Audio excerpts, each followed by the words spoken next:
Imaginen por un momento el México de 1982, el peso devaluándose como hoja seca en temporal, las radios resonando con las voces preocupadas de locutores que hablaban de crisis, mientras los boleros de Agustín Lara seguían endulzando las tardes en los patios de las casas coloniales.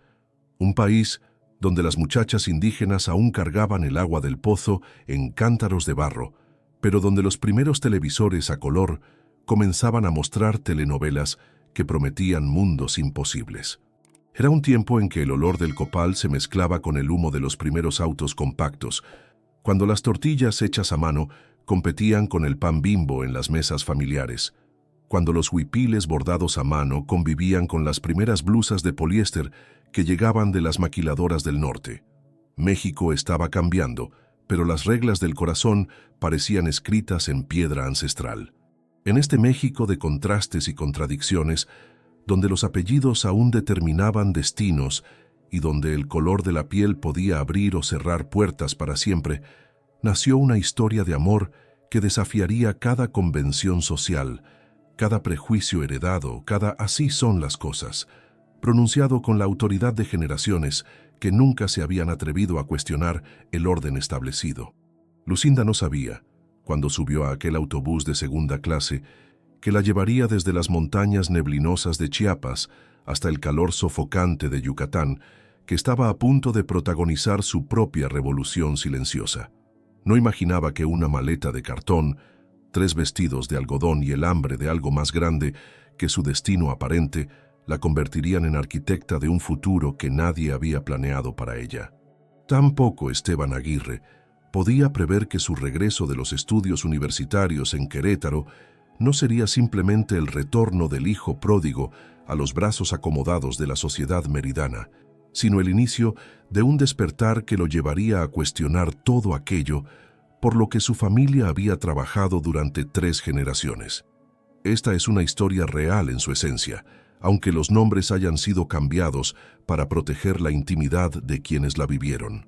Es la crónica de una época que muchos recordamos con nostalgia, cuando las cartas de amor se escribían en papel y se enviaban por correo, cuando las conversaciones importantes se sostenían mirándose a los ojos, cuando las decisiones del corazón tenían consecuencias que duraban toda la vida, porque el divorcio era aún una palabra susurrada en las sobremesas familiares.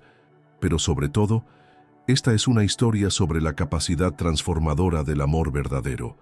No del amor hollywoodense que todo lo resuelve con música de violines, sino del amor mexicano, trabajador, sufrido, perseverante, capaz de construir imperios familiares sobre los cimientos de la lealtad mutua y la determinación compartida. Es la historia de un México que aprendió a través de parejas como Lucinda y Esteban que las barreras sociales pueden derribarse no con revoluciones armadas, sino con revoluciones del corazón. Que la verdadera riqueza no se hereda, se construye día a día con decisiones valientes y amor incondicional. En las páginas que siguen, conoceremos a una mujer que llegó a una mansión meridana como empleada doméstica y terminó siendo ejemplo de que en México, cuando el amor verdadero se encuentra con el coraje auténtico, pueden suceder milagros tan reales como el sabor del chocolate batido con molinillo en las mañanas de Campeche. Conoceremos también a un hombre que tuvo que elegir entre la comodidad de sus privilegios heredados y la incertidumbre de un amor que exigía todo de él. Un hombre que descubrió que renunciar a una herencia material puede ser el primer paso hacia una riqueza espiritual que ningún banco puede guardar. Esta historia comenzó con el ronroneo de un autobús de segunda clase atravesando la geografía mexicana un enero de 1982, cuando el país despertaba de la resaca de la bonanza petrolera y se preparaba para enfrentar una de las crisis económicas más severas de su historia moderna. Pero como todas las grandes historias de amor, esta también comenzó mucho antes, en el momento en que 2 almas decidieron que merecían algo más que lo que el destino les había asignado al nacer. Porque al final, queridos lectores, esta no es solo la historia de Lucinda y Esteban, es la historia de todos nosotros, los mexicanos que hemos creído alguna vez que el amor puede vencer cualquier obstáculo, que hemos apostado todo por una sonrisa sincera y una promesa susurrada al oído. Es la historia de un país que sigue aprendiendo que su verdadera riqueza no está en sus recursos naturales ni en sus tradiciones ancestrales, sino en la capacidad de su gente para amar sin condiciones, para construir familias sólidas sobre cimientos de respeto mutuo y para crear futuros prósperos a partir de presentes inciertos. Así que acompáñenme en este viaje hacia el pasado, cuando México aún olía a incienso y a tortillas recién hechas, cuando las historias de amor se construían lentamente como catedrales y duraban tanto como las piedras de sus muros. Acompáñenme a conocer a Lucinda Herrera, la mujer que demostró que el verdadero amor mexicano no conoce clases sociales, no respeta apellidos y es capaz de transformar no solo vidas individuales, sino generaciones enteras. Esta es su historia. Esta es nuestra historia. Y comenzó un enero de 1982, con el sabor del café de olla y el aroma de los sueños por cumplir. El autobús que me trajo de San Cristóbal de las Casas a Mérida en enero de 1982 olía a gasolina, sudor y esperanza. Yo tenía 19 años y llevaba en mi maleta de cartón todo lo que poseía: 3 vestidos de algodón, un rebozo tejido por mi abuela, una imagen de la Virgen de Guadalupe y las bendiciones de mi madre. El paisaje cambió gradualmente desde las montañas brumosas de Chiapas hasta la planicie interminable del Yucatán, donde el sol caía como plomo derretido sobre la tierra calcárea. «Mérida, última parada», gritó el conductor, y mi corazón se aceleró como tambor en fiesta patronal. La ciudad me recibió con un calor húmedo que se pegaba a la piel como melaza. Las calles empedradas del centro histórico resonaban con el eco de siglos coloniales, mientras las casas pintadas en ocre, añil y rosa mexicano se alzaban como guardianes silenciosos de una historia que yo apenas conocía. Mi destino era la colonia García Ginerés, donde las mansiones se escondían detrás de altos muros coronados con trozos de vidrio y bugambilias moradas. La casa de los Aguirre se erguía como una fortaleza de 3 pisos, con balcones de hierro forjado y puertas de caoba que habían visto pasar generaciones. Doña Carmen, el ama de llaves, me recibió en la entrada de servicio con una mirada que me evaluó de pies a cabeza en segundos. «Tú debes ser Lucinda», dijo con voz ronca por años de cigarrillos delicados. «Ven, te enseñaré tus obligaciones». Mi cuarto estaba en la azotea, junto a los tendederos y los tinacos de agua. Era pequeño pero limpio, con una ventana que daba al jardín interior, donde crecían ceibas centenarias y flamboyanes, que en abril se cubrirían de flores rojas como sangre. Desde allí podía ver toda la ciudad extendiéndose hacia el norte, donde las construcciones modernas competían con las torres de las iglesias coloniales. Las primeras semanas pasaron en una rutina que comenzaba a las 5 de la mañana, con el sonido del gallo de los vecinos y el repique de las campanas de la iglesia de San Sebastián. Preparaba café de olla en la cocina de servicio, donde las paredes estaban cubiertas de azulejos talavera y donde siempre sonaba la radio con las noticias de Exeu, la crisis económica que azotaba al país, la devaluación del peso, las protestas estudiantiles en la Ciudad de México. ¿Ya oíste que López Portillo está pidiendo prestado más dinero a los gringos?, comentaba Remedios, la cocinera, mientras picaba jitomates para la salsa. «Mi compadre dice que esto va a terminar mal», respondía Jacinto, el jardinero. «La gente ya no tiene ni para los frijoles». Yo escuchaba en silencio mientras trapejaba los pisos de mármol de Carrara, donde cada paso resonaba como en catedral. La casa tenía 3 plantas y 14 habitaciones, cada una decorada con muebles antiguos que valían más que todo lo que mi familia había poseído en generaciones. Los cuadros en las paredes mostraban antepasados de tez clara y mirada severa, hombres que habían hecho fortuna con el henequén cuando Yucatán era el oro verde de México. Don Alberto Aguirre era un hombre de 60 años, barriga prominente y bigote cano que se peinaba con brillantina. Llegaba cada mañana a las 7 en punto. Leía el diario de Yucatán mientras desayunaba huevos rancheros y café con leche y partía hacia sus oficinas en el centro, donde manejaba negocios de henequén, hoteles y bienes raíces. Doña Beatriz, su esposa, era una mujer delgada de cabello teñido de caoba que se dedicaba a obras de caridad en el Club de Damas Católicas y a supervisar cada detalle de la casa con ojo de halcón. «Esta muchacha nueva», la oí comentar una vez con su hermana. «Al menos parece limpia, pero hay que vigilarla bien. Ya sabes cómo son estas inditas». Sus palabras me dolieron como bofetada, pero aprendí a bajar la mirada y seguir con mi trabajo. Necesitaba ese empleo. Mi padre había perdido 2 cosechas seguidas por las lluvias tardías, y mi madre tejía huipiles que vendía en el mercado de San Cristóbal por unos pesos que apenas alcanzaban para el maíz y los frijoles. El cambio llegó una mañana de febrero, cuando el calor ya empezaba a anunciar la llegada de la primavera yucateca. Estaba limpiando el patio interior, donde una fuente colonial goteaba música constante sobre piedras verdes de humedad, cuando escuché el rugido de un motor y el chirrido de frenos. Por la puerta principal entró un joven alto, delgado, con el cabello negro despeinado por el viento y una sonrisa que transformaba completamente su rostro serio. «¡Esteban!», gritó doña Beatriz desde el segundo piso, bajando las escaleras con los brazos extendidos. «¡Qué sorpresa, hijo! ¿Por qué no nos avisaste que venías?». Era el hijo mayor de los Aguirre, que había estado estudiando Derecho en Querétaro. A diferencia de sus padres, que me trataban como parte del mobiliario, Esteban me saludó con un «buenos días» cordial y una sonrisa genuina que me hizo sentir vista por primera vez en semanas. Los siguientes días observé cómo Esteban se movía por la casa como pez fuera del agua. Durante las comidas familiares, que yo servía en silencio, lo escuchaba discutir con su padre sobre política y economía. «Papá, México está cambiando», decía mientras cortaba su bistec. «Ya no podemos seguir dependiendo del enequén. Las fibras sintéticas están acabando con el mercado». «¡Tonterías!», respondía don Alberto, golpeando la mesa con el tenedor. «El enequén ha sostenido a esta familia por 3 generaciones. No vas a venir tú a decirme cómo manejar mis negocios». «No se trata solo de negocios», insistía Esteban. «Se trata de justicia social. ¿Sabes cuánto ganan los peones en las haciendas enequeneras? 30 pesos al día, papá. 30 pesos por 12 horas de trabajo bajo el sol». Doña Beatriz intervenía siempre para cambiar el tema. «Esteban, tu prima Alejandra viene la próxima semana de Guadalajara. Será bueno que la veas. Es una muchacha muy educada, de muy buena familia».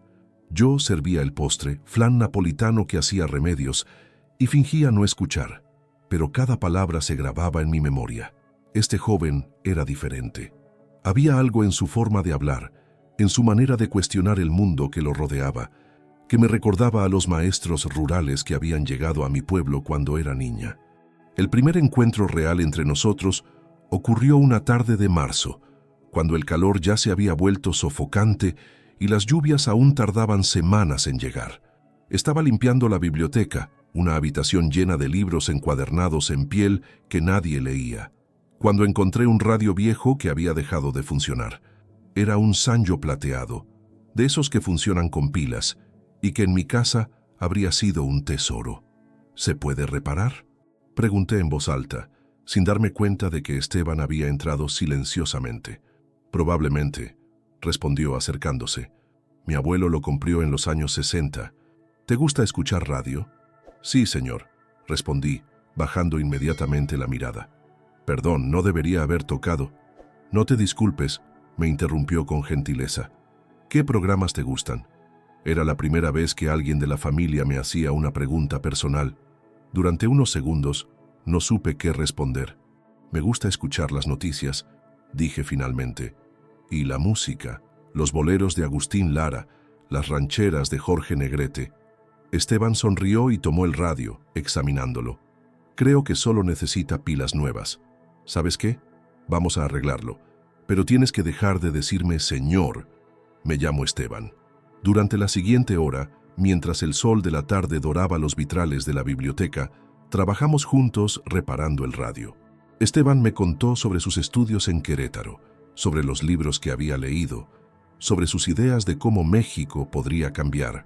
Yo le hablé de mi pueblo, de las tradiciones tzotziles que mi abuela me había enseñado, de mis sueños de algún día estudiar para maestra. «¿Sabes leer?», me preguntó sin malicia, con genuina curiosidad. «Sí», respondí con orgullo. Mis padres se sacrificaron para enviarme a la escuela primaria. Sé leer, escribir y hacer cuentas. ¿Y qué te gusta leer? Cualquier cosa que caiga en mis manos. En el pueblo había pocos libros, pero el maestro me prestaba los suyos. Leí Juan Rulfo, Mariano Azuela. Los ojos de Esteban se iluminaron. ¿Leíste Pedro Páramo? 3 veces, respondí. Es como mi pueblo, lleno de muertos que no se van. Esteban rió, una risa genuina que llenó la biblioteca silenciosa. ¿Te gustaría leer El laberinto de la soledad? De Octavio Paz. Habla sobre lo que significa ser mexicano. Cuando el radio finalmente cobró vida, llenando la habitación con la voz de Pedro Infante cantando Amorcito Corazón, sentí que algo había cambiado entre nosotros. Ya no era solo la empleada y el patrón joven, éramos 2 jóvenes mexicanos, separados por el destino y las circunstancias, pero unidos por algo que aún no sabía nombrar.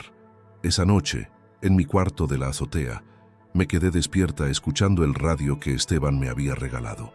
Las estrellas sobre Mérida brillaban como diamantes sobre terciopelo negro, y por primera vez desde mi llegada me sentí menos sola. Los siguientes días establecimos una rutina no hablada. Por las mañanas, después del desayuno familiar, Esteban bajaba a la biblioteca para leer, y yo encontraba siempre una excusa para limpiar esa habitación. Nuestras conversaciones se volvieron más profundas, más íntimas. ¿Sabes lo que más me gusta de ti, Lucinda?, me dijo una mañana mientras yo sacudía los libros. Que haces preguntas inteligentes. La mayoría de la gente de mi círculo solo habla de fiestas y chismes. Es que vengo de otro mundo, respondí. Para mí, todo esto es nuevo. Para mí también, confesó. Nunca había cuestionado realmente cómo vivimos hasta que fui a estudiar fuera. En Querétaro conocí gente de todas las clases sociales. Me di cuenta de que el México real no es esta burbuja de privilegio en la que crecí. Me prestó libros, los de Abajo de Mariano Azuela, Balún Canán de Rosario Castellanos, La región más transparente de Carlos Fuentes. Cada libro era una ventana a mundos que yo intuía pero no conocía. Las palabras cobraban vida en mi mente como flores después de la lluvia. Una tarde de abril, mientras leía La muerte de Artemio Cruz en un rincón del jardín, doña Beatriz me encontró. ¿Qué haces leyendo en horas de trabajo?, me preguntó con voz helada. Perdón, señora. Ya terminé con la limpieza de arriba y... Los libros no son para muchachas como tú, me interrumpió. Te pagan para limpiar, no para perder el tiempo con fantasías. Y ese libro, devuélveselo a Esteban inmediatamente. Esa noche, Esteban me encontró en la cocina, lavando los platos después de la cena. Mi madre me dijo que te regañó por leer, dijo con voz tensa. No se preocupe, señor. Esteban, no volverá a pasar. Sí, va a volver a pasar, respondió con determinación. Tienes derecho a leer, a aprender, a crecer. No dejes que nadie te diga lo contrario. Me acercó una bolsa de papel. Te compré estos libros. Son tuyos. Mi madre no tiene por qué saber qué haces en tu tiempo libre. Dentro de la bolsa había ejemplares usados de 100 años de soledad, El reino de este mundo y Los pasos perdidos. En la primera página de cada uno, Esteban había escrito con su letra elegante: para Lucinda, que merece conocer todos los mundos posibles. Esa noche lloré en mi cuarto, pero no de tristeza. Lloré porque alguien había visto en mí algo que yo misma apenas comenzaba a reconocer: el hambre de conocimiento, el derecho a soñar más allá de las circunstancias de mi nacimiento. La tensión en la casa creció como tormenta de mayo. Doña Beatriz comenzó a vigilarme más estrechamente, asignándome tareas que me mantenían ocupada lejos de la biblioteca. Pero Esteban encontraba maneras de burlar la vigilancia materna. Dejaba notas entre las páginas de los libros que yo limpiaba, pequeños mensajes que me hablaban de política, literatura, vida. Lucinda, decía una de ellas, ¿sabías que en Chiapas hubo una rebelión indígena en 1712? Los tzotziles y tzeltales se levantaron contra los españoles. Tu sangre lleva esa rebeldía.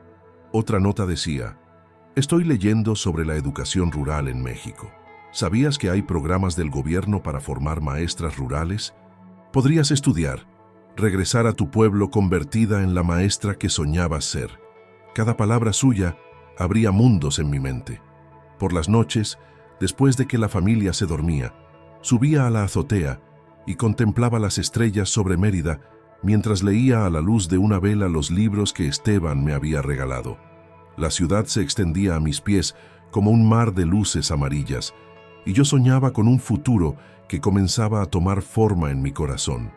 El punto de quiebre llegó una noche de mayo, cuando las primeras lluvias habían comenzado a refrescar el aire sofocante. Yo estaba en la cocina preparando café para el desayuno del día siguiente, cuando Esteban bajó, incapaz de dormir. «¿Siempre te levantas tan temprano?», preguntó sentándose en uno de los taburetes junto al fogón.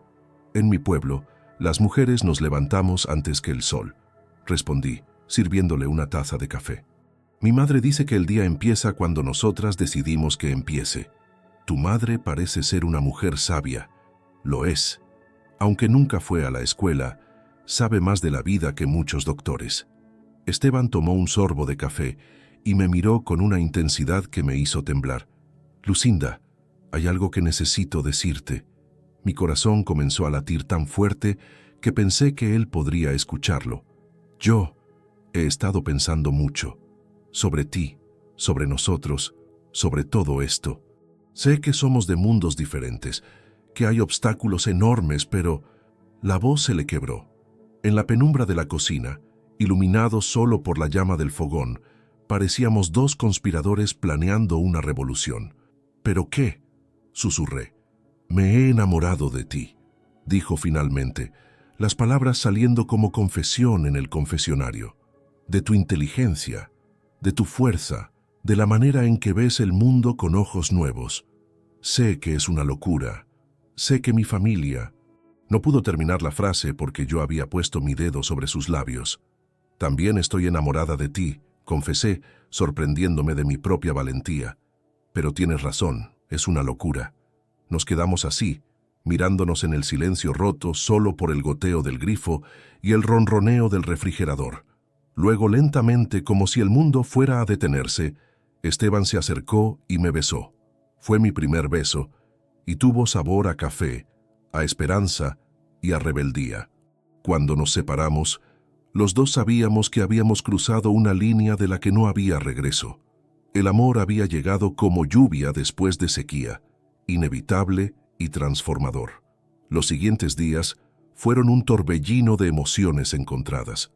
Durante las comidas familiares, Esteban y yo intercambiábamos miradas que estaban llenas de significado. Doña Beatriz, con su instinto maternal afinado por años de sociedad yucateca, comenzó a sospechar. «Esteban se ve diferente», le comentó a su hermana durante una de sus visitas vespertinas. «Más distraído». «Será la edad», respondió la tía. «Ya tiene 24 años, es hora de que se case». «Ya estoy en eso. La hija de los Cámara Zavala está estudiando en Francia, pero regresa el próximo año. Sería una unión perfecta». Yo escuchaba estas conversaciones mientras servía el té de la tarde, y cada palabra era una puñalada en el corazón. Esteban y yo sabíamos que nuestro tiempo se agotaba como arena en reloj de cristal.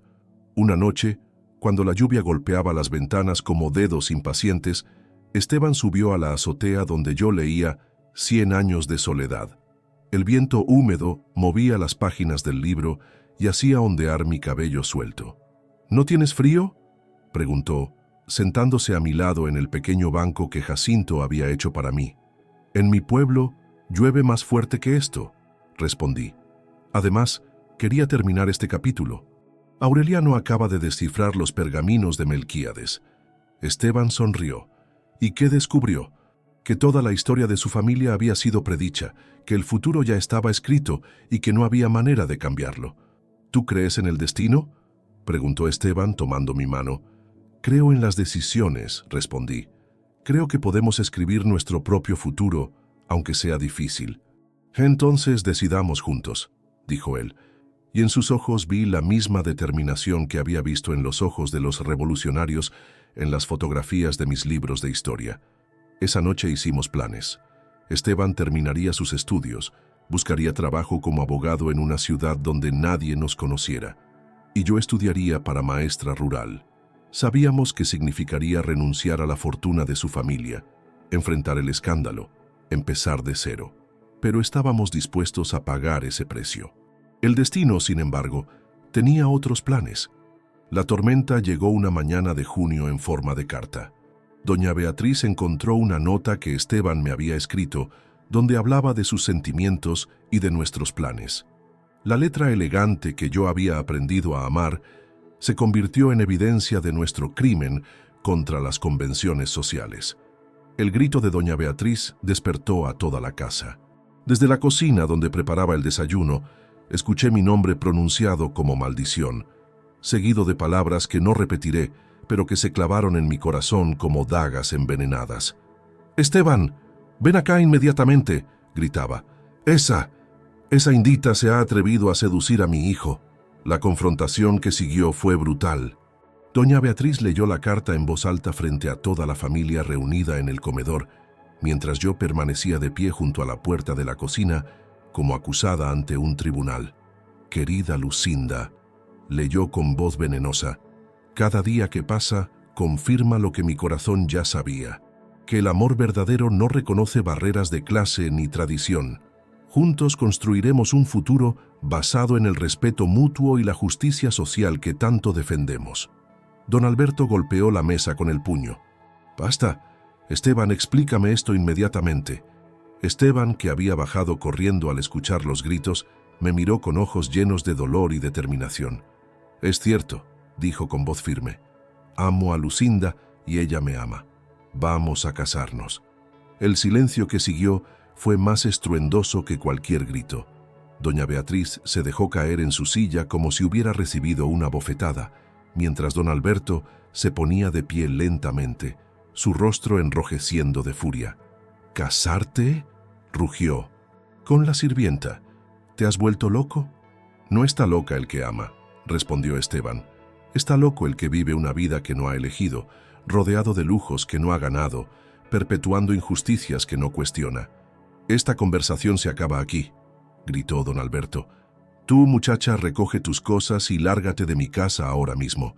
Y tú, Esteban, vas a entrar en razón o te juro que no verás ni un centavo de mi herencia». «Me iré», dije finalmente, encontrando mi voz. «Pero no porque haya hecho algo malo. Me iré porque esta casa ya no es lugar para mí». Subí a mi cuarto de la azotea por última vez, metí mis pocas pertenencias en la maleta de cartón con la que había llegado y bajé para despedirme. Remedios lloraba en la cocina, Jacinto evitaba mirarme y doña Carmen me entregó mi sueldo con manos temblorosas. «Lo siento, mija», me susurró. «Ojalá las cosas fueran diferentes». Esteban me alcanzó en el portón de salida. «Esto no termina aquí», me prometió tomando mis manos. «Voy a buscar la manera de...». «No», lo interrumpí, aunque cada palabra me desgarraba. «Tu familia tiene razón. Somos de mundos diferentes. Yo regresaré a mi pueblo y tú seguirás tu vida aquí. No puedes rendirte ahora». «No me rindo», respondí, sorprendiéndome de la firmeza de mi propia voz. «Solo reconozco la realidad, pero llevará conmigo todo lo que me enseñaste, que tengo derecho a soñar, a leer, a crecer. Eso nadie me lo puede quitar». Lo besé una última vez, memorizando el sabor de sus labios, el olor de su piel, la textura de su cabello bajo mis dedos. Luego tomé mi maleta y caminé hacia la parada del autobús sin voltear atrás. El viaje de regreso a Chiapas fue el más largo de mi vida. Mientras el paisaje cambiaba gradualmente de la planicie yucateca a las montañas brumosas de mi tierra natal, pensé en todo lo que había ganado y perdido en esos 5 meses. Había llegado a Mérida como una muchacha ignorante del mundo y regresaba convertida en mujer, con el corazón roto, pero el espíritu fortalecido. Mi familia me recibió con los brazos abiertos, sin hacer preguntas. Mi madre, con esa sabiduría ancestral que caracteriza a las mujeres indígenas, me abrazó y me susurró al oído: «Mañana será otro día, mija, y tú eres más fuerte de lo que crees». Segunda parte. El reencuentro. Pasaron 3 semanas antes de que llegara la carta. Mi hermana menor, Esperanza, corrió desde el pueblo gritando que el cartero tenía algo para mí. Era la primera vez en mi vida que recibía correspondencia, y mis manos temblaron al abrir el sobre que llevaba el sello de Mérida. Mi querida Lucinda, decía la letra familiar de Esteban, he intentado convencer a mis padres, pero su posición es firme. Me han dado un ultimátum: o renuncio a ti, o renuncio a mi familia y mi herencia. Mi respuesta ha sido clara: prefiero ser pobre contigo que rico sin ti. Mañana salgo hacia Chiapas, espérame.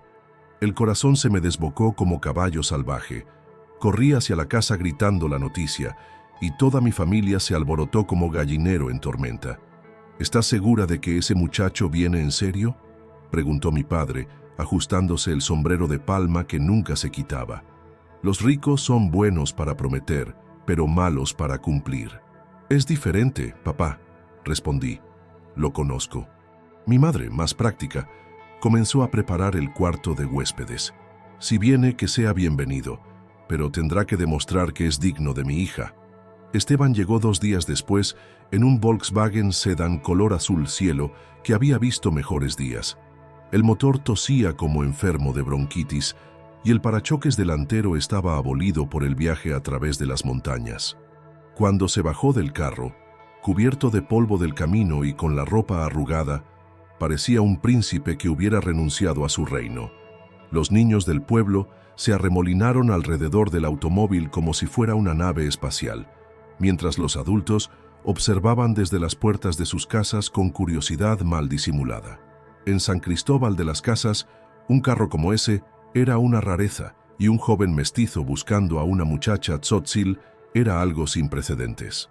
Esteban me vio salir de la casa y corrió hacia mí, levantándome en brazos y dándome vueltas, como en las películas de Pedro Infante que veíamos en el cine ambulante. «Vine por ti», me susurró al oído. «Vine a pedirte que te cases conmigo». Mi padre, que había observado toda la escena con expresión seria, se acercó lentamente.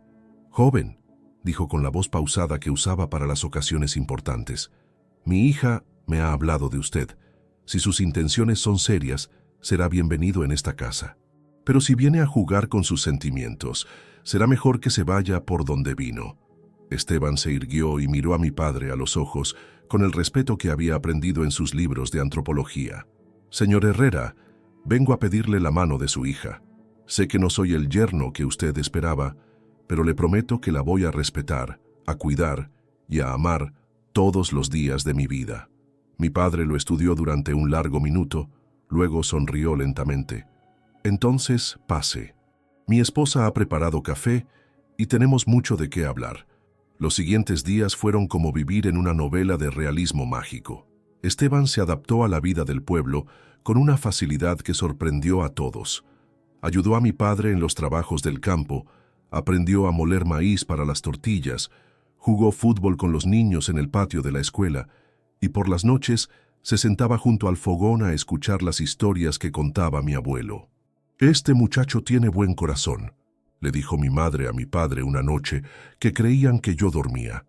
«Se ve que quiere de verdad a nuestra hija». «¿Pero podrá ella ser feliz lejos de su tierra?», respondió mi padre. «Porque él no puede quedarse aquí para siempre. Tiene que buscar trabajo, y aquí no hay oportunidades para un abogado». Tenían razón. Después de una semana, Esteban y yo tuvimos una conversación difícil. «Tengo ahorros», me dijo mientras caminábamos por el sendero que llevaba a la milpa. «Suficiente para establecernos en alguna ciudad donde pueda ejercer mi profesión. Pensé en Campeche, en Villahermosa, incluso en Tuxtla Gutiérrez». «¿Y yo qué haría?», pregunté. «No conozco esas ciudades, no tengo estudios formales». «Podrías estudiar», respondió con entusiasmo. «Hay escuelas normales, programas para maestras rurales. O podrías abrir un negocio, vender las artesanías que hacen las mujeres de tu pueblo. Lucinda, juntos podemos hacer cualquier cosa». Su optimismo era contagioso, pero yo conocía la realidad mejor que él. Sin embargo, había algo en su manera de hablar del futuro que me hacía creer que tal vez, solo tal vez, nuestros sueños podrían volverse realidad. La propuesta formal llegó una noche de luna llena, cuando todo el pueblo se había reunido en la plaza para la celebración de San Juan Bautista. Esteban había pedido permiso al presidente municipal para dirigirse a la comunidad, y con nerviosismo evidente pero voz firme, habló en el español entrecortado de Tzotzil que había estado aprendiendo. «Hermanos y hermanas», comenzó, «he venido desde muy lejos porque mi corazón me trajo hasta aquí. He conocido el amor verdadero en su hija, su hermana, su paisana Lucinda Herrera. Pido su bendición para casarme con ella y prometo ante ustedes que la voy a honrar y respetar como se merecen todas las mujeres de esta noble tierra». El murmullo de la multitud se convirtió en aplauso cuando se arrodilló frente a mí y sacó un anillo sencillo de plata que había comprado en el mercado de San Cristóbal. «Lucinda Herrera», dijo con voz que temblaba de emoción, «¿quieres casarte conmigo?» «Sí», respondí, sorprendida por la firmeza de mi propia voz. «Sí, quiero casarte contigo». El pueblo entero estalló en celebración. Alguien sacó una guitarra, otro un acordeón, y pronto la plaza se llenó de música y baile. Mi madre lloraba de alegría mientras abrazaba a Esteban como al hijo que nunca había tenido. Mi padre, más reservado pero claramente complacido, le estreché la mano y le dijo: «Ahora eres parte de esta familia, hijo, y esta familia nunca abandona a los suyos». La boda se celebró un mes después en la pequeña iglesia del pueblo, la misma donde había sido bautizada y había hecho mi primera comunión. Padre Miguel, que me había visto crecer, ofició la ceremonia con lágrimas en los ojos. «Hoy», dijo en su sermón, «celebramos no solo la unión de dos jóvenes enamorados, sino la prueba de que el amor verdadero puede vencer cualquier barrera. Que Dios bendiga este matrimonio y le dé la fuerza para enfrentar las pruebas que vendrán». Llevé el huipil de boda que mi abuela había tejido para mi madre y que mi madre había guardado para mí. Esteban vestía un traje simple pero elegante que había comprado en San Cristóbal, y en el ojal de la solapa llevaba una flor de cempasúchil que yo había puesto ahí por la mañana. Cuando el padre nos declaró marido y mujer, y Esteban me besó ante el altar, sentí que el mundo entero se detenía para celebrar nuestro amor. Afuera, la banda del pueblo tocó las mañanitas y la llorona, mientras los cohetes estallaban en el cielo azul como estrellas en pleno día. La fiesta duró hasta el amanecer. Bailamos jarabe chiapaneco, comimos tamales de dulce y mole coloradito, y brindamos con posh, el aguardiente tradicional que mi abuelo destilaba en secreto. Esteban, que nunca había bailado música tradicional, aprendió los pasos básicos del zapateado con la paciencia de un estudiante aplicado y la gracia de un hombre enamorado. «¿Estás feliz?», me preguntó mientras bailábamos lentamente al son de Flor de Azalea. «Más de lo que jamás imaginé posible», respondí recostando mi cabeza en su pecho, donde podía escuchar el latido constante de su corazón. Pero la felicidad de la boda pronto se enfrentó con la realidad práctica. Necesitábamos encontrar un lugar donde establecernos, y tanto Esteban como yo sabíamos que no podía ser ni en Chiapas ni en Yucatán. Su familia había cortado completamente la comunicación con él, y aunque mi familia nos apoyaba, no había oportunidades económicas en el pueblo. Después de muchas conversaciones y cartas de recomendación que Esteban había conseguido de sus profesores en Querétaro, decidimos probar suerte en Campeche. Era una ciudad lo suficientemente pequeña para que pudiéramos establecer raíces, pero lo suficientemente grande para que Esteban pudiera ejercer como abogado. Además, tenía puerto, lo que significaba comercio y oportunidades.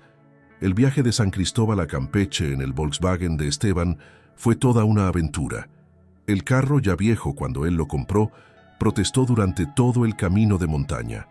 Paramos 3 veces para que el motor se enfriara, y una vez tuvimos que empujarlo cuesta arriba, mientras un convoy de camiones cargados de plátanos nos rebasaba entre risas y gritos de aliento. «¿Ya te estás arrepintiendo?», me preguntó Esteban, mientras esperábamos junto al camino a que bajara la temperatura del motor. «Nunca», respondí tomando su mano sudorosa. «Esta es nuestra aventura». Campeche nos recibió con un atardecer dorado que pintaba de naranja las murallas coloniales y el mar Caribe. La ciudad, declarada Patrimonio de la Humanidad, era una joya de arquitectura colonial española, con casas pintadas de colores pastel, balcones de hierro forjado y calles empedradas que hablaban de siglos de historia. Rentamos un cuartito en la casa de doña Esperanza Canto, una viuda campechana que vivía cerca del centro y que nos recibió con la hospitalidad característica de la península de Yucatán. «Mis hijitos», nos dijo el primer día, «esta casa es su casa. Mientras paguen puntual la renta y respeten las reglas cristianas, aquí tienen un hogar». El cuarto era pequeño pero limpio, con una ventana que daba al patio interior, donde doña Esperanza criaba gallinas y cultivaba hierbas de olor. Por las mañanas me despertaba el canto del gallo y el sonido del molcajete, donde ella molía el recado rojo para los cochinitos pibil que vendía en el mercado. Los primeros meses fueron difíciles. Esteban hacía trabajos eventuales, documentos legales para pequeños comerciantes, testamentos para familias modestas, trámites burocráticos para pescadores, mientras yo aprendía a conocer la ciudad y buscaba maneras de contribuir al gasto familiar. Una mañana, caminando por el mercado de San Francisco, me detuve frente a un puesto de artesanías donde una señora mayor vendía huipiles, rebozos y figuras de barro que claramente no eran de la región. «¿De dónde son estas piezas?», le pregunté en español. «Mi compadre me las trae de Chiapas», respondió, «pero son caras de conseguir y no siempre tengo variedad». Una idea comenzó a tomar forma en mi mente. Esa noche le propuse mi plan a Esteban. «¿Qué te parece si escribo a mi madre pidiéndole que me mande artesanías del pueblo? Podríamos venderlas aquí, donde la gente aprecia este tipo de trabajo manual». Esteban me miró con admiración. «¿Sabes qué? Es una idea brillante. Los turistas que vienen a ver las murallas y el centro histórico pagarían bien por artesanías auténticas de Chiapas». Comenzamos con una inversión pequeña. Le escribí a mi madre pidiéndole que organizara a las mujeres del pueblo para mandarme huipiles, rebozos, bolsas tejidas y figuras de barro. Con nuestros ahorros, alquilé un pequeño espacio en el mercado de artesanías cerca de la Puerta de Mar. El negocio creció lentamente pero de manera constante. Los turistas mexicanos de otros estados, extranjeros que llegaban en cruceros, antropólogos y estudiantes interesados en la cultura indígena, se sentían atraídos por la autenticidad de las piezas y por las historias que yo les contaba sobre su origen. «Este huipil», le expliqué una vez a una pareja de franceses, «está tejido con símbolos que representan la cosmovisión tzotsil. Las mariposas simbolizan la transformación, los rombos representan el universo, y los colores vienen de tintes naturales que mi abuela me enseñó a preparar». Mientras mi negocio prosperaba, Esteban estableció lentamente su práctica legal. Su honestidad y su conocimiento de las leyes agrarias lo convirtieron en el abogado preferido de los ejidatarios y pequeños propietarios que necesitaban defender sus tierras contra desarrolladores sin escrúpulos. «No es el tipo de derecho que mis padres esperaban que ejerciera», me confesó una noche, mientras cenábamos pescado a la tiquinsic en el patio de doña Esperanza, «pero siento que estoy haciendo algo importante.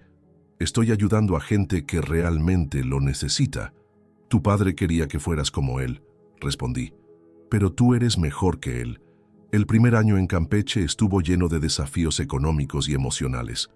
Había noches en las que la nostalgia me golpeaba como ola gigante y lloraba recordando las montañas de Chiapas, el olor del copal en las ceremonias religiosas, la risa de mi madre preparando tortillas en el comal.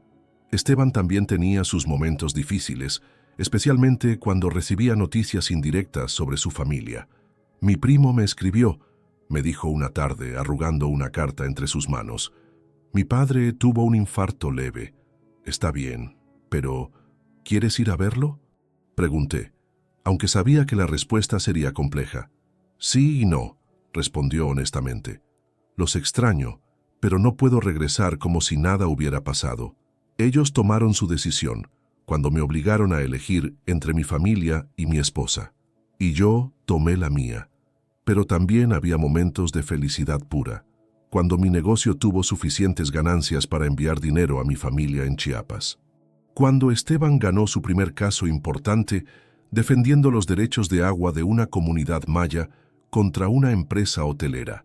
Cuando doña Esperanza nos preparó una cena especial para celebrar nuestro primer aniversario de bodas. «Ustedes dos me han devuelto la fe en el amor verdadero», nos dijo esa noche, sirviendo cochinita pibil que había preparado especialmente para nosotros. En mis 70 años he visto muchos matrimonios, pero pocos con la fuerza que veo en el de ustedes. El cambio llegó cuando menos lo esperábamos, durante la temporada navideña de 1983. Yo estaba en el mercado atendiendo a una clienta americana que quería comprar regalos para toda su familia, cuando vi a una mujer elegante acercarse lentamente a mi puesto. Era doña Beatriz. Mi corazón se detuvo. Llevaba un vestido de lino blanco, collar de perlas y esa expresión altiva que conocía tan bien. Pero había algo diferente en sus ojos, una vulnerabilidad que no había visto antes. «Lucinda», dijo simplemente. «Señora Aguirre», respondí manteniéndome de pie detrás del mostrador como si fuera un escudo. Se quedó un momento en silencio, examinando las artesanías con genuino interés. «Estas piezas son hermosas», dijo finalmente. «¿Las haces tú?» «Vienen de mi pueblo, en Chiapas», respondí cuidadosamente. «Las mujeres de mi comunidad las tejen con técnicas que han pasado de madre a hija por generaciones». Doña Beatriz asintió lentamente. «He venido a buscarte», dijo. «Necesitamos hablar». Mi primera reacción fue decir que no, que ya habíamos hablado suficiente en Mérida, pero algo en su tono, en la manera en que evitaba mirarme directamente a los ojos, me hizo aceptar. «Hay una cafetería en el parque principal», le dije. «Puedo cerrar el puesto en media hora». La encontré sentada junto a la ventana que daba al mar, con una taza de café humeante entre las manos. Campeche brillaba bajo el sol de diciembre, y los turistas paseaban por el malecón tomando fotografías de las murallas coloniales. «Mi esposo tuvo un infarto», comenzó sin preámbulos. «Está mejor ahora, pero el médico dice que no puede seguir manejando los negocios como antes. Necesita ayuda». «¿Y qué tiene que ver eso conmigo?», pregunté. «Esteban es nuestro único hijo», respondió, y por primera vez desde que la conocía, la escuché con la voz quebrada. «Es inteligente, educado, tiene las ideas que el negocio necesita para sobrevivir en estos tiempos difíciles, pero es demasiado orgulloso para regresar después de cómo lo tratamos». «No es orgullo», la corregí, «es dignidad y amor propio, cosas que usted no entendería». Doña Beatriz se encogió como si hubiera recibido una bofetada. «Tienes razón», admitió. «No entendí entonces, y tal vez sigo sin entender completamente ahora. Pero he estado observando, preguntando. Sé que Esteban es feliz contigo, que han construido una vida honesta y trabajadora. Sé que tu negocio prospera, que ayudas a tu familia y que él defiende a gente que no puede pagarse abogados caros». «¿Y?», pregunté, aunque ya intuía hacia dónde se dirigía la conversación. «Y me he dado cuenta de que tal vez me equivoqué. Sobre ustedes, sobre lo que significa el amor verdadero, sobre lo que realmente importa en la vida». Se quedó callada durante un largo minuto, mirando por la ventana hacia el mar que brillaba como espejo de plata. «No vengo a pedir perdón», continuó. «Sé que no me lo merezco, pero vengo a pedir una oportunidad, para conocerte de verdad, para conocer a la mujer de la que mi hijo se enamoró tanto que renunció a todo por ella». «¿Su esposo sabe que está aquí?», pregunté. «Fue idea suya», respondió sorprendiéndome. «Dice que ha estado pensando mucho desde el infarto, sobre la vida, sobre la familia, sobre lo que realmente vale la pena. Beatriz», me dijo, «perdimos a nuestro hijo por orgullo tonto. No podemos perder también la oportunidad de conocer a nuestros nietos cuando lleguen». La conversación duró 2 horas. Doña Beatriz me habló de su propia juventud, de cómo había sido educada para valorar la posición social sobre todo lo demás, de sus miedos sobre el futuro de la familia. Yo le conté sobre mi vida en Campeche, sobre los planes que Esteban y yo teníamos, sobre los valores que querías inculcar a nuestros futuros hijos. «No espero que me perdones inmediatamente», me dijo al despedirse, «pero espero que consideres darme una oportunidad de demostrar que puedo cambiar». Esa noche le conté todo a Esteban. Su reacción fue una mezcla de sorpresa, desconfianza y, muy en el fondo, esperanza. «¿Crees que habla en serio?», me preguntó. «Creo que su esposo casi morirse la asustó», respondí honestamente. Creo que se dio cuenta de que el orgullo es un lujo que no se puede permitir cuando se trata de la familia. ¿Y tú qué sientes? ¿Quieres intentar una reconciliación? Quiero lo que tú quieras, le dije. Es tu familia, tu decisión. No, me corrigió tomando mis manos. Somos un equipo. Decidimos juntos. Después de largas conversaciones, decidimos darle una oportunidad a la reconciliación, pero en nuestros términos. Esteban aceptó regresar a Mérida por una semana para evaluar la situación de los negocios familiares, pero dejando claro que su vida y su futuro estaban en Campeche, conmigo. El reencuentro con su padre fue emotivo y complejo. Don Alberto había envejecido visiblemente después del infarto, y aunque seguía siendo un hombre de carácter fuerte, había una nueva humildad en su manera de hablar. Hijo, le dijo a Esteban durante su primera cena juntos en más de un año, he cometido muchos errores en mi vida, pero el peor fue pensar que podía controlar tu corazón. La semana en Mérida sirvió para sanar heridas que habían estado abiertas durante demasiado tiempo. Esteban ayudó a reestructurar algunos aspectos legales de los negocios familiares, pero mantuvo firme su posición. Su vida estaba en Campeche, donde había construido una carrera independiente y donde yo había establecido mi propio negocio. Cuando regresó, traía consigo algo más que reconciliación familiar. Traía una propuesta de trabajo que cambiaría nuestras vidas. Mi padre quiere establecer una oficina legal en Campeche, me explicó mientras cenábamos pescado frito en el malecón, para manejar los asuntos legales de los hoteles que planean construir en la Riviera Maya. Me ofrece ser el socio encargado de esa oficina. ¿Qué significa eso?, pregunté. Significa independencia económica real.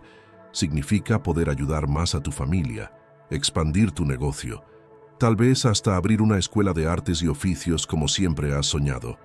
Pero también significa trabajar para mi padre otra vez, en cierto modo. ¿Qué quieres hacer tú?, le pregunté. Quiero intentarlo, respondió después de una pausa. Pero solo si tú estás de acuerdo.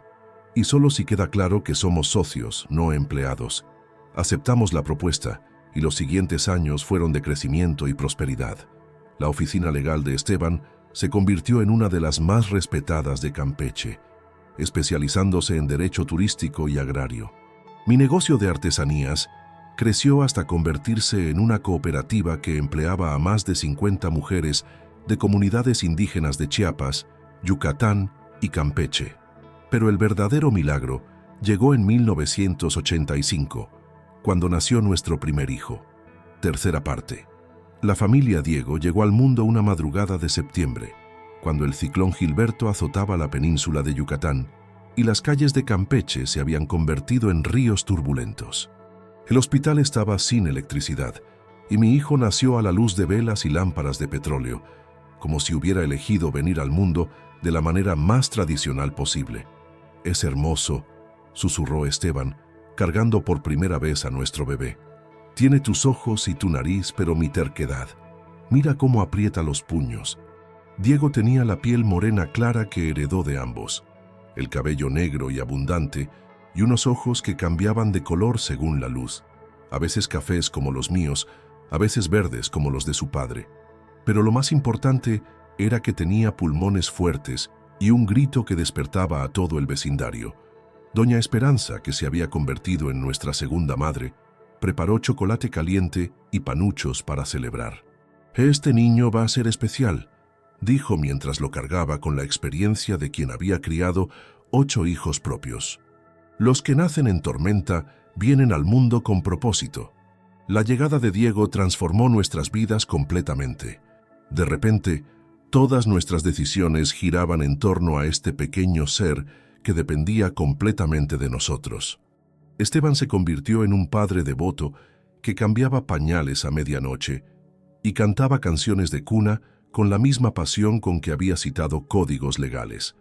Mi madre viajó desde Chiapas para conocer a su primer nieto, trayendo consigo remedios tradicionales, ropa tejida a mano y la sabiduría ancestral que había mantenido sana a nuestra familia por generaciones. «Este niño va a crecer entre 2 mundos», me dijo mientras preparaba té de manzanilla para ayudarme con la lactancia. «Tu trabajo será enseñarle a valorar ambos, Tenía razón. Diego creció hablando español en casa, pero también aprendiendo palabras en tzotzil que yo le susurraba durante las noches de insomnio. Conocía las leyendas mayas que le contaba doña Esperanza, pero también las historias de la revolución que le narraba su abuelo paterno durante las visitas familiares a Mérida. Porque sí, hubo visitas familiares. La reconciliación con los padres de Esteban fue gradual, pero real. Doña Beatriz, en particular, se esforzó genuinamente por conocerme y entender mi mundo. Aprendió a apreciar las artesanías que yo vendía. Incluso llegó a comprar piezas para regalar a sus amigas del club social. ¿Sabes qué me gusta más de ti, Lucinda?, me dijo una vez durante una de sus visitas a Campeche, que nunca has tratado de cambiar a mi hijo, lo has ayudado a convertirse en la mejor versión de sí mismo. Don Alberto, por su parte, desarrolló una relación especial con Diego. El niño lo llamaba Abuelito Alberto, y se quedaba horas escuchando sus historias sobre la época dorada del Enequén y los tiempos en que Yucatán era el estado más próspero de México. Nuestro segundo hijo, Elena, nació 2 años después en circunstancias completamente diferentes. Esta vez tuvimos un parto normal en el hospital, con todas las comodidades modernas. Elena era más tranquila que su hermano, más observadora, con una sonrisa que derretía corazones desde el primer día. «Esta niña va a ser artista», predijo mi madre cuando la conoció. «Mira cómo observa todo, como si quisiera memorizar el mundo». Elena efectivamente mostró talento artístico desde pequeña. Dibujaba constantemente, creaba historias elaboradas con sus muñecas y mostró un interés natural por las técnicas de tejido que le enseñé desde que pudo sostener una aguja. Con 2 hijos, nuestra casa se llenó de vida, ruido y felicidad. Esteban había comprado un terreno en las afueras de Campeche, donde construimos nuestra propia casa. Nada lujoso, pero espacioso y funcional, con un jardín grande donde los niños podían jugar y yo podía cultivar las hierbas medicinales que mi madre me había enseñado a usar. Los años 80 y 90 pasaron en una sucesión de cumpleaños, primeras comuniones, festivales escolares y pequeños triunfos profesionales. Mi cooperativa de artesanías se había expandido hasta convertirse en una empresa reconocida internacionalmente. Teníamos contratos con tiendas de arte popular en Estados Unidos y Europa, y yo viajaba regularmente a ferias artesanales en diferentes países.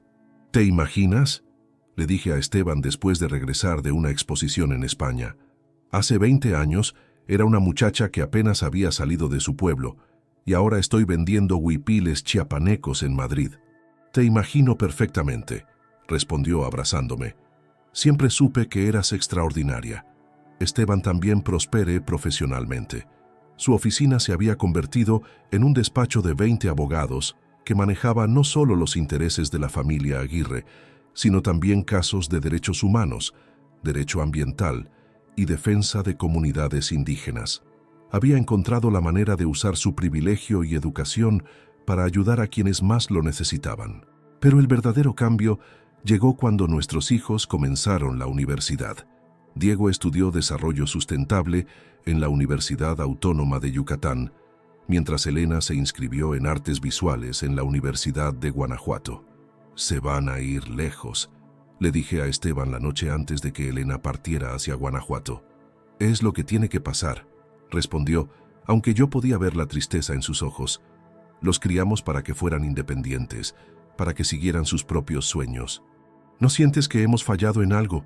Elena se va tan lejos». «Lucinda», me dijo tomando mis manos de la manera en que lo había hecho durante todos estos años. «Nuestros hijos han visto nuestro ejemplo. Han visto que el amor verdadero significa apoyar los sueños del otro, incluso cuando duele. Elena sabe que puede irse porque sabe que siempre puede regresar a casa. Tenía razón, como siempre. Los niños regresaban para vacaciones llenos de historias, nuevos amigos, ideas frescas sobre cómo mejorar el mundo. Diego especialmente se interesó en proyectos de desarrollo sustentable para comunidades indígenas, combinando sus raíces familiares con su educación moderna. Los años 2000 llegaron con cambios inesperados. Don Alberto murió de un segundo infarto en 2003, dejándole a Esteban no solo una herencia considerable, sino también la responsabilidad de manejar completamente los negocios familiares. ¿Qué quieres hacer?, le pregunté después del funeral, mientras organizábamos los papeles en la biblioteca de la Casa de Mérida, que tantos recuerdos guardaba para ambos. Quiero modernizar todo, respondió con determinación. Quiero convertir la empresa en un modelo de desarrollo sustentable. Quiero usar los hoteles para promover el turismo responsable que beneficia a las comunidades locales en lugar de explotarlas. Y eso hicimos. Los siguientes años trabajamos juntos transformando los negocios de la familia Aguirre en una empresa certificada de turismo sustentable. Mis contactos en las comunidades artesanas se convirtieron en proveedores oficiales de los hoteles. Los jóvenes de las comunidades mayas recibían capacitación para trabajar como guías turísticos especializados en cultura ancestral. Elena regresó de Guanajuato convertida en una artista reconocida, especializada en arte textil contemporáneo que fusionaba técnicas tradicionales con conceptos modernos. Sus obras se exhibían en galerías de Ciudad de México y Nueva York, pero ella siempre regresaba a Campeche para inspirarse en las técnicas que había aprendido de mí y de mi madre. Diego se casó con Laura, una antropóloga que había conocido durante sus estudios, y juntos establecieron una organización no gubernamental dedicada a preservar lenguas indígenas y promover desarrollo sustentable en comunidades rurales.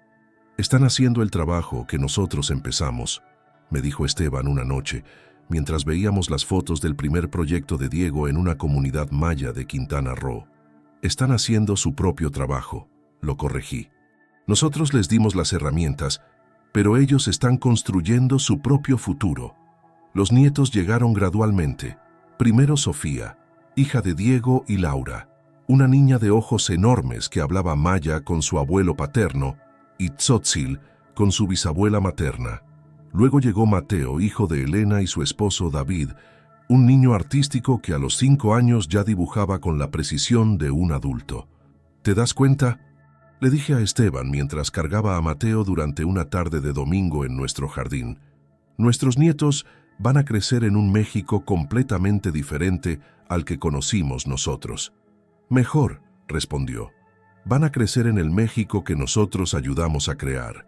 En 2020, cuando llegó la pandemia, nuestra familia se las arregló para mantenerse unida a pesar de la distancia física. Diego y Laura se mudaron temporalmente a Campeche para estar cerca de nosotros, mientras Elena daba clases de arte en línea desde su casa en la Ciudad de México. Esto me recuerda a los primeros años, le dije a Esteban una noche mientras cenábamos en el patio con Diego, Laura y los nietos, cuando solo nos teníamos el uno al otro y teníamos que inventar nuestro propio camino. La diferencia, respondió, es que ahora sabemos que se puede hacer. Pero el momento que realmente definió el círculo completo de nuestra historia llegó en 2022, cuando cumplimos 40 años de casados. Cuarta parte. El círculo completo. La celebración de nuestros 40 años de matrimonio había sido idea de Elena. Papá, mamá, nos había dicho durante una videollamada familiar, 40 años juntos merece una fiesta que refleje todo lo que han construido. La fecha cayó en octubre, cuando el calor de Campeche comenzaba a ceder ante los vientos frescos del Golfo. Elena había coordinado con Diego para organizar una celebración en el Malecón, el mismo lugar donde Esteban y yo habíamos paseado durante nuestros primeros años difíciles, donde habíamos soñado con el futuro y donde ahora podíamos contemplar todo lo que habíamos logrado. La familia completa se reunió, nuestros hijos con sus respectivos cónyuges, los 4 nietos, porque para entonces ya habían nacido también Carlos, hijo de Elena, y Ana, la segunda hija de Diego.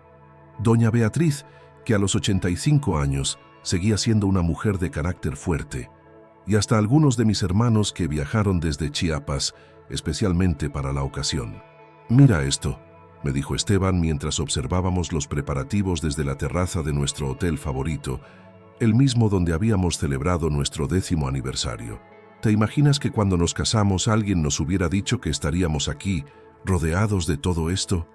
Habría pensado que estaba loco, respondí, tomando su mano que mostraba las marcas del tiempo, pero conservaba la fuerza de siempre. Pero también habría querido creerle.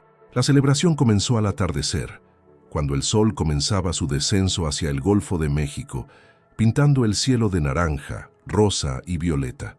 Diego había contratado a un grupo de músicos tradicionales de Campeche que tocaban trova yucateca, boleros y algunas canciones chiapanecas que había pedido especialmente para mí.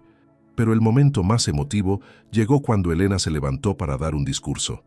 Ahora era una mujer de 35 años, exitosa en su carrera, madre de 2 hijos, pero en ese momento volví a ver a la niña de ojos grandes que me preguntaba por qué las mujeres de mi pueblo tejían mariposas en sus huipiles. «Papá, mamá», comenzó con la voz ligeramente quebrada por la emoción. «Cuando era pequeña, no entendía por qué la gente se sorprendía tanto de que ustedes estuvieran juntos. Para mí, ustedes simplemente eran mis padres, los que me enseñaron a dibujar, los que me contaban cuentos por las noches, los que siempre encontraban tiempo para escuchar mis problemas». Se detuvo un momento, mirando hacia el mar donde las luces de los barcos pesqueros comenzaban a brillar como estrellas en el agua. Fue hasta que crecí que entendí lo extraordinario de su historia. No solo porque se enamoraran a pesar de las diferencias sociales, sino porque construyeron algo hermoso a partir de ese amor. Crearon una familia que respeta las tradiciones, pero abraza el cambio. Construyeron negocios que ayudan a sus comunidades. Criaron hijos que entienden que el verdadero éxito se mide en cuánto bien puedes hacer en el mundo. Las lágrimas corrían por mis mejillas sin que pudiera detenerlas. A mi lado, Esteban apretaba mi mano como había hecho durante 40 años en momentos de intensa emoción. Pero lo más importante, continuó Elena, es que nos demostraron que el amor verdadero no es solo un sentimiento bonito. Es una decisión que se toma todos los días. Es trabajo. Es compromiso, es estar dispuesto a crecer y cambiar juntos. Diego se levantó entonces, cargando a su hija más pequeña, Ana, que tenía apenas 2 años y se había quedado dormida durante el discurso. «Papá», dijo dirigiéndose a Esteban, «me enseñaste que ser hombre no significa imponer tu voluntad, sino proteger y nutrir a los que amas. Me enseñaste que tener privilegios significa usarlos para ayudar a otros, no para separarte de ellos». Luego me miró a mí. «Mamá, tú me enseñaste que venir de orígenes humildes no es una limitación, es una fortaleza. Me enseñaste que preservar las tradiciones no significa rechazar el progreso, sino encontrar maneras de que ambos coexistan». Cuando terminaron los discursos, la música comenzó otra vez. Esteban me invitó a bailar Flor de Azalea, la misma canción que habíamos bailado en nuestra boda 40 años atrás. Mis pasos ya no eran tan ágiles como entonces, su espalda ya no tan derecha, pero bailamos como si fuéramos otra vez los jóvenes que se habían atrevido a desafiar al mundo por amor. «¿De qué te arrepientes?», me preguntó mientras bailábamos, una pregunta que me había hecho varias veces a lo largo de los años. «De nada», respondí como siempre. Cada error, cada dificultad, cada lágrima nos trajeron hasta aquí. «¿Y tú?». «De haber tardado tanto en pedirle perdón a tus padres por llevarte tan lejos de casa», respondió, «y de no haber aprendido a hacer tortillas tan bien como tú». Reímos, como habíamos reído tantas veces durante 4 décadas de matrimonio. Esa noche, después de que todos se fueron a sus respectivos hoteles y casas, Esteban y yo caminamos solos por el malecón. Campeche dormía bajo una luna llena que se reflejaba en las aguas tranquilas del Golfo, y las murallas coloniales se alzaban como centinelas silenciosos de nuestra historia personal. «¿Sabías que en este mismo lugar decidimos quedarnos en Campeche para siempre?», le dije, señalando un banco donde nos habíamos sentado muchas veces durante nuestros primeros años de matrimonio. «¿Sabías que fue aquí donde me di cuenta de que te amaba más cada día que pasaba?», respondió él. Nos sentamos en ese banco, como habíamos hecho tantas veces antes, pero ahora con el peso y la sabiduría de 40 años compartidos. «¿Crees que hicimos bien?», le pregunté, una pregunta que me surgía de vez en cuando, especialmente en momentos de reflexión como este. «Creo que hicimos lo que teníamos que hacer», respondió pensativamente. «Creo que seguimos nuestros corazones cuando habría sido más fácil seguir las expectativas de otros. Creo que construimos algo bueno en un mundo que no siempre recompensa la bondad». Nos quedamos callados durante un rato, escuchando el sonido suave de las olas contra el malecón y el canto lejano de algún pescador que regresaba de la jornada nocturna. «Lucinda», dijo Esteban finalmente, «hay algo que siempre he querido preguntarte». «¿Qué?» «Aquel día en Mérida, cuando mi madre te encontró leyendo en la biblioteca, ¿realmente creíste que podríamos estar juntos algún día?» Pensé cuidadosamente antes de responder. «No», dije honestamente. No creía que fuera posible, pero sí creía que valía la pena intentarlo. ¿Por qué? Porque por primera vez en mi vida alguien me había visto realmente. No como la muchacha indígena pobre, no como la empleada doméstica, sino como Lucinda. Como una persona completa, con sueños, ideas, capacidad de crecer. Y eso me dio el valor de creer que yo también merecía amor verdadero. Esteban me besó entonces, suavemente, como había hecho miles de veces durante 4 décadas, pero este beso tenía sabor a completitud, a círculo cerrado, a historia terminada satisfactoriamente. «¿Sabes qué me gusta más de envejecer contigo?», me preguntó. «¿Qué?» «Que cada año que pasa te amo de manera diferente pero más profunda. Al principio te amaba con la pasión de la juventud, después te amé con la determinación de construir una familia. Luego te amé con la complicidad de criar hijos juntos. Ahora te amo con la gratitud de haber compartido toda una vida». Regresamos a casa caminando lentamente por las calles empedradas de Campeche, tomados del brazo como los ancianos enamorados que ahora éramos. En nuestra recámara, donde habíamos dormido juntos durante casi 40 años, nos preparamos para acostarnos con la rutina cómoda de una pareja que se conoce completamente. «Mañana doña Beatriz regresa a Mérida», comenté mientras me cepillaba el cabello, ahora gris plateado pero aún abundante. «Le dije que puede quedarse más tiempo si quiere», respondió Esteban desde la cama, donde leía las noticias en su tablet. «Disfruta mucho a los nietos. ¿Quién iba a decir que tu madre se convertiría en una abuela tan cariñosa? La gente puede cambiar», dijo él. «Nosotros somos la prueba de eso». Esa noche, abrazados en la oscuridad de nuestra recámara con los sonidos familiares de Campeche, el viento entre las ceibas, el rumor distante del mar, el ladrido ocasional de algún perro, pensé en todo el camino recorrido. De la muchacha de 19 años que había llegado a Mérida con una maleta de cartón y sueños vagos de ayudar a su familia, había evolucionado hasta convertirme en una empresaria respetada, madre de profesionistas exitosos, abuela de nietos que crecían trilingües y multiculturales. Pero más importante aún, había aprendido que el amor verdadero no es solo encontrar a la persona correcta, sino convertirse en la persona correcta para alguien más. Esteban había hecho el viaje opuesto pero complementario. Del joven privilegiado que cuestionaba su lugar en el mundo, se había transformado en un hombre que usaba sus privilegios para crear oportunidades para otros. Había aprendido que la verdadera riqueza no se cuenta en pesos o propiedades, sino en relaciones auténticas y en el bien que puedes hacer en el mundo. Juntos habíamos criado hijos que entendían que sus raíces múltiples, indígenas, mestizas, europeas, no eran una fuente de conflicto, sino de fortaleza. Habíamos construido negocios que respetaban tanto las tradiciones ancestrales como las necesidades modernas. Habíamos demostrado que el amor puede vencer no solo las barreras individuales, sino también las estructuras sociales que tratan de dividir a las personas.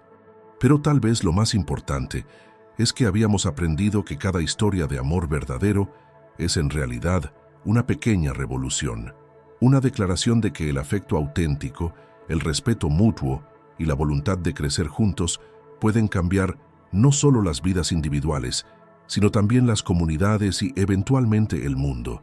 Mientras me quedaba dormida esa noche, con la mano de Esteban sobre la mía y el sonido del mar como canción de cuna, supe con certeza que había vivido una vida completa. No había sido una vida fácil, pero había sido una vida auténtica, llena de amor verdadero, crecimiento constante y propósito claro.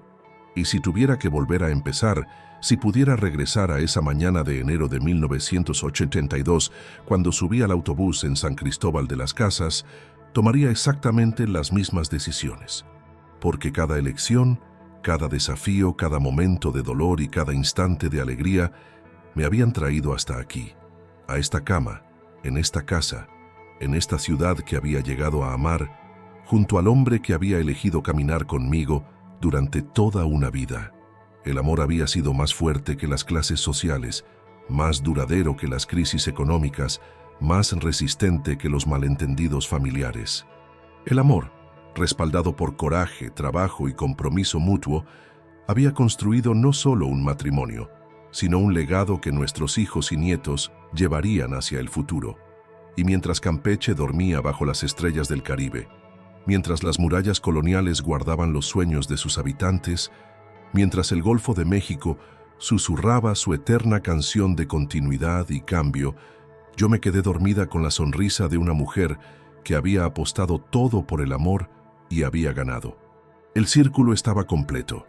La historia había llegado a su final perfecto, pero sabía que en realidad era solo el final de un capítulo, porque el verdadero amor nunca termina, simplemente se transforma, se multiplica, se convierte en la base sobre la cual las siguientes generaciones construyen sus propias historias de coraje, esperanza y amor verdadero.